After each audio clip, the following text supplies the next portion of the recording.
Pa 14 February 2025 olemekezeka mtsogoleri wa dziko lino anali ndithu ku nyumba ya malamulo mu mzinda wa Lilongwe kumeneko amaliuza dziko kuti kodi ngati dziko tayenda bwanji tikuli pati komanso tikulowera kuti imene pa Chingerezi timangwena kuti State of the Nation Address ndi mmenemu ambiri alankhula kuti ayi a president itu dziko mwalinamiza zitukuko zimene mmatchula musona yanu pa ground tikapita palibepo zitukuko zimene zizi ndi ena kumati ayi vuto sa president koma anthu amene awazungulira ku chipani kuboma komanso mwina ku State House. Ndi Aboni Kalindo akubwera lero pa Nyasa Voice Box kunena kuti iya ya Malawi musapusitsike zonsezi jatu inali pulani ya chipani cha Congress Party kuti ayi a president aoneke ngati munthu abodza zimene zija apangira dala ndipo MCP wo ali ndi zifukwa zawo. Ndi linkhali limodzi pano pa Nyasa Voice Box kuti kuti chifukwa chani a chipani cha Congress Party angalolere kuti president achite manyazi pamaso pa a Malawi kodi plani yawo ndi yotani. Linkhali limodzi pano pa Nyasa Voice Box ndipo kamaliza Aboni Kalindo chonde musayiwala Malawi kuika maganizo anu in the comment section below pano pa Nyasa Voice Box. The DC ena nkumafusa nkumati kodi nkhanizi iwe umazitenga kuti ndiye ndikukuyankhani kunena kuti nkhanizi timazitenga ku MCP konko, timazitenga ku boma konko, timazitenga ku State House konko. Chifukwa pamene lafika zikoli alipo ena ndi a MCP inde kuma okonda dziko lawo, alipo ena amene ali mboma momo amene zikuanyasa zimene zikuchitikazi, alipo ena ku State House konko amene amati akakhala amakonda dziko lawo, akudziwa kumene dziko lawo likuchokera ndipo akudziwa ndi kumenenso likupita, akuyenera kumadabwa, akuyenera kumachita expose zonyasa zangatizi. Tinakuwuzani a Malawi kunena kuti amenoja ndi chakwera ndipo musanamizidwe kunena kuti anthu ena ake amunamiza ndikumpasa information yonama. Meeting inaliko dzana ndipo agwirizana kunena kuti tikapita kukampasa president mpata wakuti alankhule ku dziko timpangisa manyazi, palibe kupepesa, palibenso kufuna kulankhulira zina ndi zina, sona ndi sona yaperekedwa. Panopa tiyeni sipano timwazane, ma ministers, ma deputy ministers, ma MP, tiyeni timwazane ziko lonse, tiyambe kupanga misonkhano, tiyambe kukhazikisa maziko kumene tiyafotokozere a Malawi kumene kuli chitukuko ndi kumene kulibe ndi kumene changoyamba kumene taxpayers money. Motero kuti a Malawi musadabwe iyaye posachedwa pompano muona akumwazana ma ministers ena azilankhula mparliament chizungu chochoka kumanena kuti Madam Speaker sir, the president said that development will come free to Malawi. Chizungu chake chimene chocho opanda kupanga nacho manyazi ndi mmene tuziliri choncho a Malawi amene inu mmanena kunena kuti president chakwera wachita kunamizidwa zimene jasizoona. Anthu aja onse anakhala pansi ndi cholinga kuti akhale ndi political stand, anthu atame kuti kuchokera kusanje pakana kuchitipa nkhotakota tumchinji president chakwera ndiye wapanga zitukuko. Motero kuti apapa chiseko chawapana ndi chifukwa chake akonza misonkhano yosiyanasiyana. Ena ndi awo anapita kukasegulira chipatala chokuti si chawo chakusalima, ainyaka osakhalapo pa msonkhanopo kuchita kuwakakamiza kuti segulirani chipatala ndipo tikubwera ndife, ndi cholinga kuti president chakwera aoneke kuti is a caring president. Zonsezo zili zonama. Mudziwe kunena kuti iyi ndi MCP ndipo yabwera kuzakhala, ndofunika nonse amene musamale kwambiri. Sizija zinkanenedwa zija kunena kuti ayi a president ameneyi wanamizidwa. Panopa apereka kale ndalama kwa ma analyst apereka ndalama kale kwa maactivist, apereka kale ndalama zina kwa ma MP ofoka amene akunena kuti ano the president anthu asana mumvese president walankhula bwinobwino ndipo speech yake inali bwino sona ija. Muona ziti zizichitika mpaliamenti anthu azima ndikumamuchemerera akangoyambatu kuti sona inenedwe muziko lino la Malawi ndikumachita reviewed sizinayambe zachitikapo. President akalankhula sona imangokhala duty of the opposition, leader of opposition and all MPs ndikumachita respond to the sona. Izi zachitikazi sizinayambe zachitikapo. Molomo kuti athamange atanganidwe ndikumayang'ana welfare ya anthu ndi mmene chimanga chadulira 110,000 ndamva chisoni. Ndakulirira iwe m'bale wanga wakumulanje, Nsanje, Thyolo, Phalombe, Mwanza, Mangochi, Zomba, Machinga, Baraka. Ndakulirira tuyo wakuntchewu, Nkhata Bay, Monkey Bay. Ndakulirira tu iweyo wakusalima, ndakulirira tu iwe wankhotakota. Ndipo tikunena pano anthu ayamba kale kufa kwa Mwanzama kunkhotakota. Munthu wina wafa ndi njala dzulo atakhala kwa miyezi iwiri osadya. Kuwafunsa andalewo kunena kuti kodi mmene zilili mutipange bwanji, akuti usadandaule zimenezo ndi zonama. Iferi kuno kuboma tikugawa chimanga limodzi ndi vice president program mmene tikugawa chimanga. Koma ukachisatira chimangacho munthu mmodzi yemweyo nyumba yomweyo akulandira chimanga, akulandira mtukula pakhomo, akulandira fetereza, akulandira nifi, munthu mmodzi yemweyo. Anthu ena sakulandira nawo. Ndipo iweyo ndiwe wodala ukakhala kuti ndiwe wa MCP chifukwa ndiye kuti ulembedwa muzonsezi. Koma kunja kuno anthu akufa ndi njala. Kutero komaliro kwa Mwanzama kwawo kwa uja oyimba amene akufuna naye kuyima nawo MP kwa Mwanzama kunkhotakota. Tafufuza nempeza kuti kwachitika maliro. Munthu wina amasonkheredwa ufa akuti akampase ufawo mzibambo. Ndi pamene amapita anthu kwapeza kuti wamwalira. Ndizomvetsa chisoni. Sindikudziwa kuti kodi chimanga mmene chakwereramo kodi munthu wakumponera achitenga kuti, wakunchinji achipeza kuti, wakunchisi apeza kuti. Njalatu ilibe kuti uyu ndi wa MCP, njala ilibe kuti ati uyu ati amachokera kwawo kwa president. Ndikumenenso kuli njala yoopsa. Ndamva chisoni za munthu wakwalobi, munthu wakudeza. Ndamvera chisoni munthu wakuchitipa, ndamumvera chisoni munthu wakukaronga, kurumphi, kunzimba. Kodi anthu osauka sopano agwira motani, agwira pati popeza katundu nduyu akungokwera siku ndi siku. Ndipo chimanga kakhale chili pa 110,000 ndiye kuti so pa masiku awiri chisunthapo kwacha ndija sopano yafika 1 to 5,200. Randi ndija yafika to 1 to 265. Ndakulirira tiwe m'bale wanga m'Malawi osauka. Ndipo ine sindikudziwa kuti kodi sopano munthu osauka agwira mtengo wanji.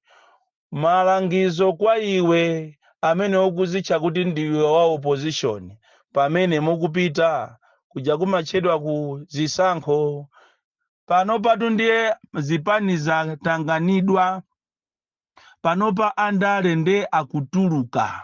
Muona ziti zizichitika, m'matchalichi afikamo, katundu nde agawidwa, ndalama nde zigawidwa. Ndenu kumafusa kuti kodi inu a opposition mwapanga zotani popeza pakali pano pakufunika ma-alliance. Nafuna musana lowe inu kuma alliance inu a UDF muyang'ane kaye alliance. Kodi alliance yanu yomupita ni ndani? Kodi alliance ya UTM ndi MCP idatha bwanji? Musathamangire inu a DPP kupanga alliance ndi chipani, musathamangire inu a 4D kupanga alliance ndi chipani china, musathamangire inu a zipani zina ndi zina kupanga alliance ndi zipani zina. 50+1 inde ndi yabwino koma palibe amene angapite yekha, pakufunikira pakhale legal framework. Chimene anapusa a UTM ndikukhulupirira wina ndi nzake, ndikukhulupirira azibusa, ndikukhulupirira maloya. Lero mwaona a UTM atapusisidwa, ma alliance yakuno ku Malawi ndi andi olose ndikakutafune. Ndipo ngati simupanga choyenereracho, makamaka inu a DPP ndi MCP, nthawi ino inalionena kuti mutengera mulombe upite nalo ku parliament. Chifukwa chimene chinapusisa achirima ndichonena kuti anthu aja anapita ndikukapanga alliance imene ili outside malamulo aku parliament. Chifukwa munthu akawina amayenera aime 10 years, koma inu mundikhulupirira Malawi amene mmasatira ndale kunena kuti amene anaoneka pa ballot nkhope yache anali Chakwera. Ngakhale kunali alliance koma chilima sanaoneke nawo pa ballot. Zosatira zake ndi izizi, akunena kuti ati anagwirizana kuti wina 5 years wina so 5 years. Komatu zimenezo zinali za MCP ndi UTM yo, koma no mmalamulo zimenezo munalibe. Nthawi ino ndi pamene inu andale makamaka inu a MCP komanso a DPP popeza muli ndi ma MP ambiri, mukanayitengera nkhani ku parliament. Pajatu parliament ndi yomaliza, mukanayitengera ku parliament kuti sipano zikakhale mmalamulo kuti pamene anthu apanga alliance zimene agwirizanazo 1 pakhale 5 years 5 years. Number 1. Number 2, pa ballot paja papezeke makalazi anonse. Ngati ili MCP ndi DPP paoneke MCP ndi DPP kuti agwirizana, komanso nkhope zikhalepo zawo nonse. Ngati zimene zisizichitika tizakhala ndi achilima ambiri, tizakhala ndi a UTM ambiri okhumudwisidwa, tizakhala ndi zipani zambiri zokhumudwa, chifukwa mgwirizano wakuno ku Malawi ndi wolose ndikakutafune. Mgwirizano wakuno ndi ku Malawi ziwani kunena kuti mangokhala pa pepala, komano zenizo zimakhala kulibeko. Motero kuti Chakwera ankazi wa nthawi imene ndi MCP inaseko kuti awatingoanamiza mmalamulo mulibemo 5 years 5 years. So ma alliance amene kukubwerako mukuyenera kuti ino azipani musamale kwambiri. Azipani muonesese kunena kuti kodi ife a UDF tikupanga partnership ni ndani, mukupanga ndi a UTM nanga zimene zizi zili mmalamulo. Chifukwa tu akhoti aja anangonena kuti kukhale 50+1 sana nene kuti kukhale ma alliance. Komanso malamulo aziko president akasankhidwa amayenera akhale 10 years malamulo aziko. Kodi anauza achilima kuti azakhala 5 years ndi ndani? Ndi Achakwera ndi abusa ndi maloya koma malamulo zinalimo. Siku limene analowa anthu aku parliament 2020 ija, it is the day that the mistake was made. Ndipo lo atakhala kuti anthu amenyesa mahamala pansi, anthu aswana, anthu atani, malamulo akanangoyendapo kuti kodi paja pa ballot paja panali ndani? Panali Chakwera. Sichoncho malamulo amati chani 10 years. Pasitu mulandu wathera bombo a UTM kangalala miyendo yawo mwamba. Choncho palibepo chipani chachikulu, palibepo chipani chaching'ono. Ndiofunika choyambirira first things first. Ngati mukufuna kuti ma alliance amene aende bwino, nthawi imene yasalayi popeza ndi sitting ya parliament yomaliza, palibenso kuzabwerera ku parliament. Amene atazapite ku parliament mu September ndi amene atazawine. Chonde inu a opposition unikani pamenepo, musathamange kupanga alliance ndi chipani china chilichonse malamulo musana wasinthe. Ndipo ku parliament kufunika kusinthidwe zambiri, ngakhale kulamula kumene kuti kuchokera leroli aliyense amene ati ayimirire ndale asamapite ku chipatala kunja, azipita zipatala zako nkuno. Chifukwa izi ndi zina mwa izo zimene anthu ambiri akuvutikira kumasowa mankhwala mu zipatala, chifukwa andale wa akutitola kwambiri, akutitenga ife ngati zisiru. akadwala amapita zipatala zakunja. That is why tikunamizidwa kuti tayambisa health center kujeni ku Rumpi West yamo chale pompo chifukwa iwo amati akadwala amapita kunja. Ndiofunikanso kunena kuti ngakhale olowana asukulu amene aliyense ogwira ntchito mboma mwana wace aziphunzira ku sukulu ya boma chifukwa anthu amene wawa muwaona ngakhale olo wamkulu wa maphunziro amene mwana ace ali ku private. Ndiye kuti kodi ngati mwana wako ali ku private ukhala ndi chidi chosamalira masukulu.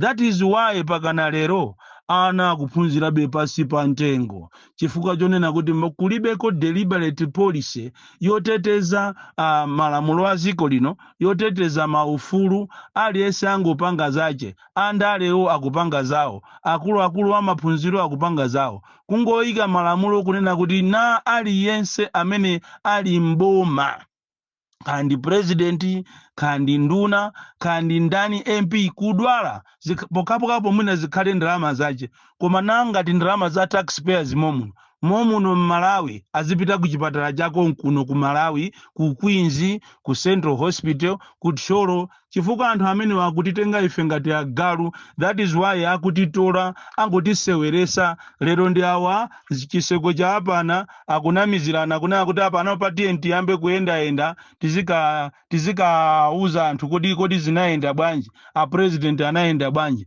Taxpayers money uchisiri weni kutitenga ife ngati agalu kutitenga ife ngati anthu osaganiza kutitenga ifeyo ngati mbuli zawo. And even iso ku parliament kunayenera kuti pakali panopa kubwereso lamulo lonena kuti aliyense amene akukhala MP ndalama zace azingolandira allowance because he is giving back to the nation. It is a service to the nation. That is why anthu amene amasamalika ndikumapanga malamulo osakomera Malawi chifukwa amalandira ndalama za phamwamwa. Kuzabwere president wina amene azasinthe malamulo kunena kuti onse ogwira ntchito za boma ndi amene ati azilandira makobiri za makobiri a kusiyana ndi awawa andalewa ndipo kuwaona chizungu chimene akulankhula mpaliament zopangisa manyazi. Ndipo inu a speaker osangomuyimisa bwanji osamanena kuti oda kungomuzoti akulu can you stop, you are unable to speak English, go home, out of this parliament. Koma ife we joke too much ati kumanena kuti malamulo okhalira MP ungoziwa kulankhula chizungu ndi amene ajawo akulankhula chimene ndi chizungu. Koma linyodo kumalawi ndikomvesa chisoni kopsa kumalawi ziko lomvesa chisoni kopsa ziko limene anthu ake anguganiza zokubabas alibe nafe ntchito alibe nazo ntchito kuti apange zinthu zowakomera amalawi. Ndiye adafuna ndikuuzeni inu a opposition musamale kwambiri otherwise ngati mungothamangira mu alliance isanakhale ndi legal backing alliance yanuyo muziwe kuti mchitidwe umenewu ongosowesana uzapitirirabe mchitidwe umenewu wotolana uzapitirirabe. Taonani mene akuvutikira anthu muno Malawi taoneni ma suppliers taoneni ma contractors ndalama zawo zambirimbiri kuchokera kale pakana lero lisakulipidwa. Ma suppliers ambiri business yaima, ma contractors ndikuti katundu kulandidwa ndi akatapira ziko lake lomweri anthu akunjoya momuno chakwera ndi abale ache angoba amene wawa musaone ngati ndi anthu omvera chisoni. Iwo sakuzimvera chisoni okha achita create film yonena kuti aambe kuyendayenda ndi awo apita pasalima kutengana ndithu mimba zikulu anthu amatako akulu ulendo kukachita hijack chipatala cha enyake ndikumafunsa kuti kodi munamanga chipatala chimechi ndi ndalama zingati. Alinyodo koma ndiye zipi yakupanani tu zipi zakupanani maesa masewera kuyendesa boma si masewera kuyendesa boma sikuvina gule Bon Kalindo. The DC, the most deadly and dangerous child from Njeza village, T.A. Mabuka, box 76, Mulanje, Malawi, Southern Africa.